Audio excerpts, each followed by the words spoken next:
Hello to everybody in my channel. আজকে আমি তোমাদেরকে নিয়ে এসেছি একটা দারুণ ক্যাফেতে। তার নাম হচ্ছে দ্য বং এক্সপ্রেস। লেক মলের ঠিক আগের গলি দিয়ে বাজারের ভেতর দিয়ে একটু এগিয়ে গেলেই এই ক্যাফেটা আছে। And this cafe is based on railway station. আর আমরা যে টেবিলটায় বসেছিলাম সেই টেবিলের স্টেশন ছিল Siliguri junction. The vibe of the cafe was really awesome. একটা ফ্রেন্ডস টাইম বা একটা ফ্যামিলি টাইম কাটানোর জন্য দারুণ জায়গায়। এখানে কোন স্টেশন পাওয়া যায় না? Kolkata station, Sealdah station, Howrah station, যেই স্টেশন চাই সব স্টেশন পাওয়া যায়। আর এখানে কিন্তু একটা টিকিট কাউন্টারও আছে, mainly the place for giving orders.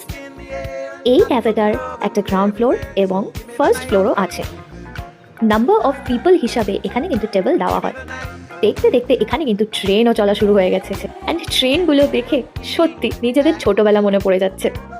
And we were enjoying a family time together. And here it goes the ticket counter. And এই গাড়িটা যাচ্ছিল কাঠ নিয়ে, অ্যান্ড এই গাড়িটা যাচ্ছিল কোনো একটা জাংশনে খাবার পৌঁছে দিতে। এর মধ্যেই চলে আসলো আমাদের অর্ডার করা ফ্রেঞ্চ ফ্রাইজ এনজয় করতে করতেই দেখতে পেলাম একটা কাঠের গাড়ি যাচ্ছে, অ্যান্ড সেই গাড়িটা গিয়ে মিট করলো একটা ফুড ডেলিভারি ট্রেনের সঙ্গে। And this crossing was too cute. এখানে বসে এই কিউট সিনগুলোই এনজয় করতে দারুণ লাগে। দেখতে দেখতেই চলে আসলো আমাদের পিৎজা, অ্যান্ড ওই যে আমাদের জাংশনের এখন হয়ে গেছে green light, and this is coming our train with crispy chilli baby corn loaded fully within it.